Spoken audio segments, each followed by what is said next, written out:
इसके माध्यम से आप सभी को मेरा नमस्कार और आने वाला नया साल आपके जीवन में बहुत सारी खुशियां लाए और जो भी आपने ईश्वर से मांगा है आपकी सारी मनोकामनाएं जो है पूर्ण हो। बात करते हैं 2026 की। 2026 की अगर हम बात करते हैं तो जो 2026 का टोटल जो है वो आपका 1 पर आता है, यानी कि सूर्य का ये साल है। अगर हम एस्ट्रोलॉजी की दृष्टि से बात करते हैं तो कहीं ना कहीं इस साल के जो राजा हैं वो गुरुदेव बृहस्पति हैं और इस साल के जो मंत्री हैं वो मंगल हैं। जो भी आपने देखा मंगल के साल में 2025 के साल में, तो बहुत सारी कार्मिक साइकिल्स जो पेनफुल साइकिल्स थी आपने उनका एंड भी देखा, यानी कि 8 साल के जो रिजल्ट्स थे वो हमें 2025 में 9 में मिले। अभी जो है सूर्य का साल है, कंपेरेटिवली जो है काफी ज्यादा बेटर रहने वाला है। ये जो साल है आपके न्यू बिगनिंग्स का साल है, एक नई शुरुआत का साल है, नई जॉब का साल है, नई नौकरी का साल है, राजा का साल, यानी कि राजाओं वाली चीजें जो है इस तरह की चीजें भी आपको देश में देखने को मिलेंगी। उस तरह के डिसीजंस, उस तरह के अथॉरिटेटिवनेस जो है देखने को मिलेगी। हालांकि सूर्य भी जो है एक फायर एलिमेंट है, तो इस साल भी आप लोगों में थोड़ा सा ईगो देखेंगे, आक्रोश देखेंगे। इस साल आप देखेंगे भारत बहुत ज्यादा प्रोग्रेस करने वाला है। इन टर्म्स ऑफ टेक्नोलॉजी अगर हम बात करते हैं तो एआई जो है अपने पीक पर होगा। साइबर क्राइम्स जो है पहले से बहुत ज्यादा बढ़ेंगे। इस साल भी आपको अग्नि रिलेटेड घटनाएं तो देखने को इस साल भी मिलेंगी। कुछ प्राकृतिक आपदाएं और वॉल्केनोज भी आपको देखने, इरप्शंस देखने को मिलेंगे। लेकिन इस साल आप देखेंगे क्योंकि गुरुदेव बृहस्पति का साल है और गुरुदेव बृहस्पति अभी अतिचारी है, तो आपको धर्म से जुड़े हुए कुछ फैसले इस साल जरूर देखने को मिलेंगे। इसके अलावा कोई ना कोई बड़ा एजुकेशन रिलेटेड जो है आपको नए फैसले जो है देखने को मिलेंगे।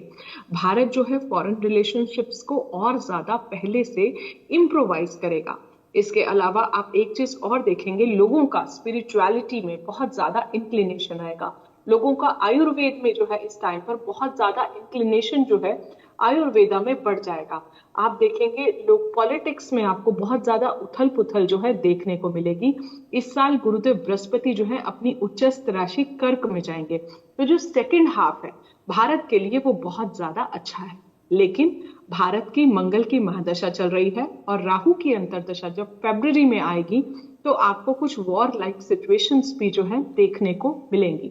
वन का साल है, वन की अगर हम शेप भी देखते हैं तो बिल्कुल स्ट्रेट ईयर है, तो इसका मतलब थोड़ा सा ईगो जो है इनमें इस साल जो है लोगों में बढ़ेगा और जो भी मिसअंडरस्टैंडिंग्स होंगी वो ईगो की वजह से होंगी। लेकिन साथ साथ एक नई रचना का भी साल है, एक पूरी न्यू कार्मिक साइकिल का जो है शुरुआत है, यानी कि एक नए, एक तरह से एक नया जन्म जो होता है, ये 2026 वो वाला साल है।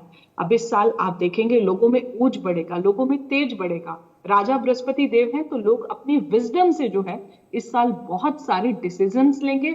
हमारा यूथ जो है पहले से और ज्यादा करियर ओरिएंटेड होगा और कुछ ना कुछ ऐसा जरूर होगा जहां पर जो है जनता जो है सरकार के अगेंस्ट में भी जाएगी, लेकिन लोग पहले से और ज्यादा टेक्नोलॉजी ओरिएंटेड होंगे, पहले से और ज्यादा कॉम्पिटिटिव होंगे। इस साल भी मैं यही कहूंगी जो मैंने पिछले साल कहा था, ग्लोबल वार्मिंग नहीं ग्लोबल बॉइलिंग होगा और जो है टेम्परेचर जो है बहुत ज्यादा एक्सट्रीमिटीज पर जाएगा। यानी कि अब गर्मी है तो बहुत ज्यादा आपको गर्मी देखने को मिलेगी और सर्दी है तो बहुत सर्दी, बारिश है तो बहुत बारिश। तो एक्सट्रीम जो वेरिएशन है टेम्परेचर का, जहां जहां इतने सालों से बर्फ पड़ती थी वहां पर बर्फ बहुत कम पड़ेगी। अब इस बार आप देखिए कि केदारनाथ में जो हर बार बर्फ पड़ती थी उतनी बर्फ नहीं है। तो इस तरह से टेम्परेचर में जो है ग्लोबल वार्मिंग हो रही है, जो हमारे ग्लेशियर्स मेल्ट हो रहे हैं, तो ग्लोबल बॉइलिंग भी हो रही है। कुछ कुछ राशियों को सावधान रहने की भी जरूरत होगी जिनकी साढ़े साथी चल रही है।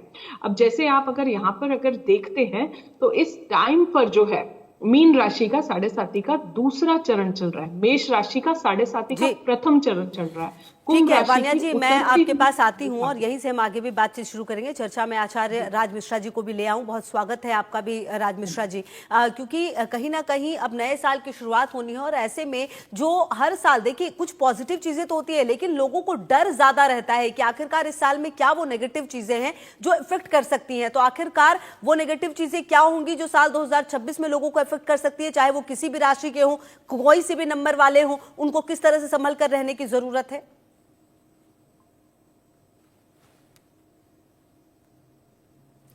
राजी आप म्यूट पर हैं। अनम्यूट कर ले अपने आप को राज जी। ओके।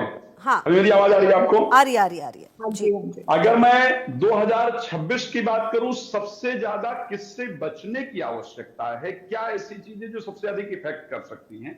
बान्या जी ने एक शब्द कहा कि ईगो प्रभावित कर सकता है। यस, दैट इज करेक्ट, क्योंकि सूर्य जो है वो अहंकार के कारक हैं, सूर्य कहीं ना कहीं ईगो के कारक हैं। तो ऐसी परिस्थिति के अंतर्गत जो सबसे ज्यादा प्रॉब्लम मुझे 2026 में, अगर मैं प्रॉब्लम की बात करता हूं, तो मुझे लगता है वही है जो मैं है, कि मुझे ऐसा नहीं मिल रहा है या मैं कर रहा हूं उतना मुझे लोग रिस्पेक्ट नहीं दे रहे हैं। ये जो मैं वाला शब्द है, ये 2026 के अंतर्गत स्पेशली रिलेशन को खराब करने की स्थिति में रहेगा। तो जनरली कोशिश क्या करना चाहिए, अगर मैं पर 2026 के अंदर कंट्रोल कर लिया जाएगा तो ऐसे कंडीशन के अंतर्गत दिक्कत उत्पन्न नहीं होगी। सिर्फ मैं जो है मुझे एक इंपॉर्टेंट पार्ट लग रहा है जो 2026 में परेशान कर सकता है, चाहे वो किसी रिलेशनशिप को लेकर के बात किया जाए, चाहे वो पर्सनल लाइफ को लेकर के बात किया जाए, चाहे वो प्रोफेशनल लाइफ को लेकर के बात किया जाए।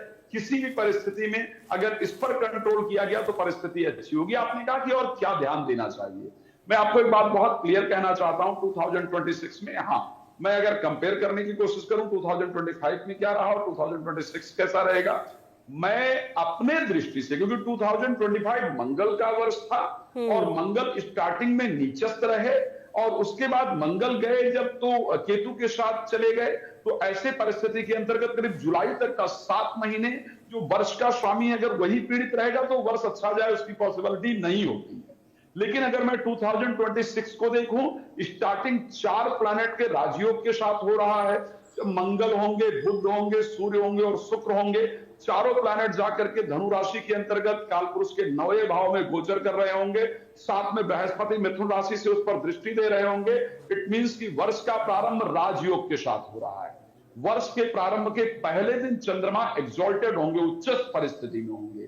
तो मैं उस परिस्थिति में इस वर्ष को बहुत शानदार देख पा रहा हूं। लेकिन जब उसमें आप भी बात करना शुरू करते हैं तो हाँ, हर वर्ष के अंदर कुछ ऐसे संयोग बनते हैं। जैसे अगर मैं 2026 में बात करूं, जब मंगल और राहु का आमना सामना होगा, मंगल केतु एक साथ गोचर करने वाले होंगे, या जब मंगल और शनि का एक साथ गोचर करने वाला है। मंगल जब प्रारंभ करेंगे कुंभ राशि के अंतर्गत 23 फरवरी को और उसके साथ 2 अप्रैल तक रहने वाले हैं, यहां मंगल का और राहु का संयोग होगा। तो मंगल राहु का संयोग कहीं ना कहीं विस्फोटक संयोग है। तो इस बीच में आतंकवादी घटनाएं या कुछ आग जनित घटनाएं या प्राकृतिक आपदाएं, इस प्रकार की परिस्थिति निश्चित रूप से देखने को मिलेगा। इस समय पर व्यक्ति को कोशिश करना चाहिए कि ज्यादा यात्रा इत्यादि ना करने का प्रयास करे।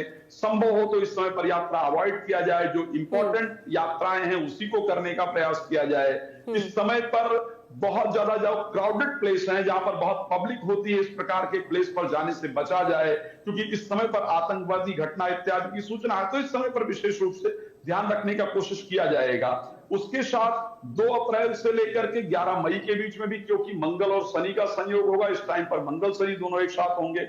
इस समय पर प्लेन से संबंधित घटनाएं या प्लेन हाईजैक या इस प्रकार की कुछ प्राकृतिक आपदाओं के योग रहेंगे। मैं दोबारा एक बात कह दूं कि जो पुरातन समय रहा है 2025 से मैं 2026 को अच्छा देख पा रहा हूं, लेकिन जब जब मंगल शनि का या मंगल राहु का संयोग ज्योतिष में कहीं देखा गया है तो वो संयोग प्रॉब्लमैटिक परिस्थिति वाला रहा है। क्योंकि आई थिंक 7.5 को लेकर के आज हम विशेष डिस्कस कर रहे हैं, जिसके ऊपर स्पेशली 7.5 चल रही है, चाहे वो मैं मेष की बात करूं या मैं मीन की बात कर लूं या मैं कुंभ की बात कर लूं। ये तीनों राशियां जिन पर 7.5 रहने वाली है। स्पेशली जो ये मैंने दोनों समय बताया है, इन पर अगर आपके ऊपर 7.5 चल रही है तो लंबी यात्रा प्लीज अवॉइड कीजिए। ठीक है, आती हूँ सर आपके पास, मैं आती हूँ। वान्या आर्या जी, मेरा एक सवाल यही है, जो बात आचार्य राज मिश्रा जी भी कह रहे थे 7.5, आखिरकार एक व्यक्ति को पता कैसे चलता है कि उसके ऊपर 7.5 चल रही है? क्योंकि कई लोग तो ये जानते ही नहीं, समझते नहीं, और उस दौरान वो हर वो काम करते हैं जो नॉर्मल व्यक्ति करता है। लेकिन कहीं ना कहीं अगर आपको साल 2026 में इससे बचना है तो आपको सबसे कारगर क्या उपाय हैं जो करने चाहिए? जी, थैंक यू खुशबू जी। मैं राज जी की बात से बिल्कुल अग्री करती हूँ कि जिन लोगों की भी 7.5 चल रही है उनको एक्सप्लिसिटली ट्रैवल्स जो हैं वो अवॉइड करने चाहिए। लेकिन जो आपका क्वेश्चन है कि एक नॉर्मल लेम इंडिविजुअल को कैसे पता लगता है कि उसकी 7.5 चल रही है, देखिए मैं थोड़ा सा आप लोगों को समझाना चाहती हूँ एक नॉन टेक्निकल तरीके से कि 7.5 जो होती है, आप प्रोनाउंसिएशन ही देखते हैं 7.5 यानी कि 7.5 साल। ये एक पीरियड होता है 2.5 साल प्लस 2.5 साल प्लस 2.5 साल, जो टोटल बनता है 7.5 साल। शनि जहां पर बैठते हैं उससे एक राशि पहले और एक राशि बाद में, ये तीनों राशियां जो है इंपैक्ट होती हैं 2.5 साल के लिए। 7.5 जो है आपकी सिर से चढ़ के पहले आपके चेस्ट पर आती है, फिर आपके पैरों से जो है वो निकल के जाती है। जो 7.5 का पीक चरण होता है वो दूसरा चरण होता है जो पीक होता है। उतरती 7.5 कंपेरेटिवली इजी होती है। कई बार चढ़ती 7.5 भी जो है थोड़ी सी इंसान को, व्यक्ति को कुछ ना कुछ दिक्कतें जो है वो दे के जाती है। जो सबसे टफेस्ट फेज होता है वो 7.5 का दूसरा चरण होता है। आपने पूछा कि बंदे इंसान को कैसे पता लगता है, जो भी उसकी राशि होती है वहीं से उनको पता लगता है कि उनकी 7.5 चल रही है या उनकी शनि की ढैया चल रही है। ढैया होता है, एज द नेम सजेस्ट, ये 2.5 साल का पीरियड होता है और 7.5 का पीरियड होता है। ढैया थोड़ी छोटी होती है, 7.5 थोड़ी बड़ी होती है। अगर व्यक्ति को अपनी चंद्र राशि पता है, मैं फिर से बोल रही हूँ, मैं यहाँ नाम राशि की बात नहीं करी, वेस्टर्न कैलेंडर से भी राशि की बात नहीं करी, आपकी कुंडली में जिस भाव में चंद्रमा बैठा है उस भाव के जो भी स्वामी है वही आपकी चंद्र राशि होती है। आपको अपनी चंद्र राशि से पता लगता है कि आपकी 7.5 चल भी रही है या 7.5 नहीं चल रही। दूसरी बात, आपको ये पता लगता है कि आपकी 7.5 का कौन सा चरण चल रहा है, प्रथम चरण चल रहा है, द्वितीय चरण चल रहा है या फिर अंतिम चरण चल रहा है। अंतिम चरण यानी कि उतरती हुई 7.5, प्रथम चरण यानी कि चढ़ती हुई 7.5, और जो बीच का चरण होता है वो होता है पीक, जिसमें मैंने अभी आप लोगों को बताया कि डिफिकल्टीज होती है। 7.5 में एक और सिम्टम भी होता है। 7.5 में हमारी लाइफ में हमें उस तरह के फियर्स होते हैं, उस तरह के डर लगता है, उस तरह का भय जो है हमारे जीवन में आता है, जो आज मैं इंडिया न्यूज के माध्यम से आप सभी को बता दूं कि ये एक 7.5 का नॉर्मल सिम्टम है। लेकिन जरूरी नहीं है कि वो चीज हमेशा जो है आपके साथ मैनिफेस्ट ही होगी। 7.5 में बहुत सारे देश के प्रधानमंत्री अब तक जितने भी बने हैं उसमें 13 जो पीएम्स थे उनकी जो है 7.5 चल रही थी, पास्ट में भी अगर आप देखते हैं तो ऐसा नहीं है। अगर आपके कर्माज अच्छे हैं, शनि लॉर्ड ऑफ कार्मिक जस्टिस है, 7.5 जरूरी नहीं है कि हमेशा आपसे कुछ ना कुछ छीन के ही जाएगी। 7.5 जाते जाते जो अंतिम चरण 7.5 का होता है वो आपको जीवन में बहुत कुछ वापस भी दे जाता है अगर आपके कर्मास अच्छे हैं। तो आप अपने कर्मास पर ठीक चेक रखिए।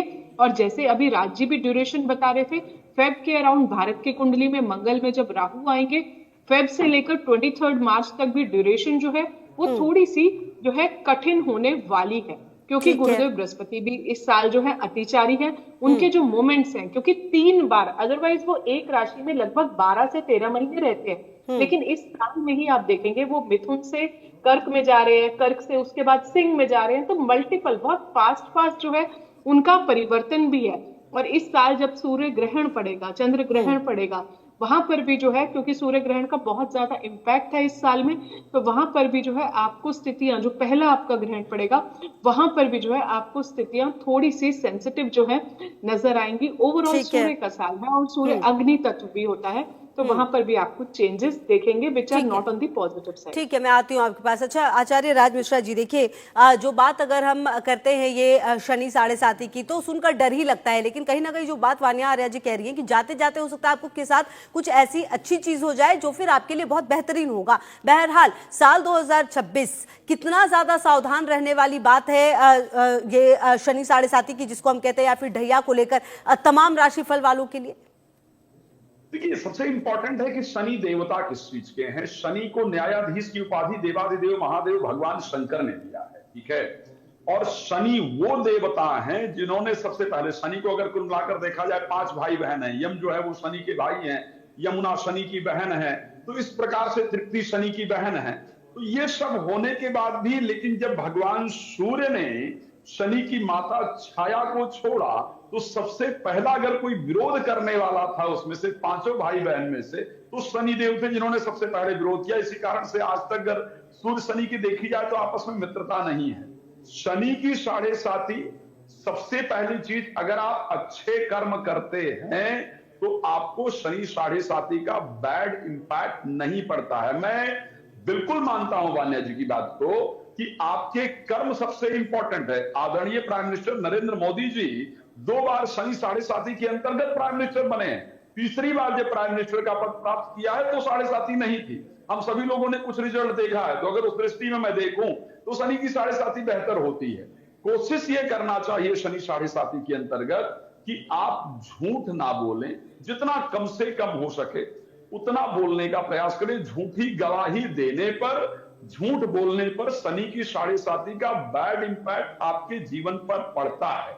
किसी का, गरीब का धन स्पेशली हरण करने पर, चालाकी करने पर शनि का बैड इंपैक्ट पड़ता है। यदि आप कोशिश करें, अगर आपके ऊपर साढ़े साती चल रही है, आप दुकान इत्यादि पर काम करते हैं, तो सिर्फ दाल में नमक खाने का दाल में नमक डालने का प्रयास कीजिए, नमक में दाल डालने का प्रयास मत कीजिए। अगर ये आप कर रहे हैं तो शनि का बैड इंपैक्ट पड़ेगा ही, आपका नुकसान होगा ही।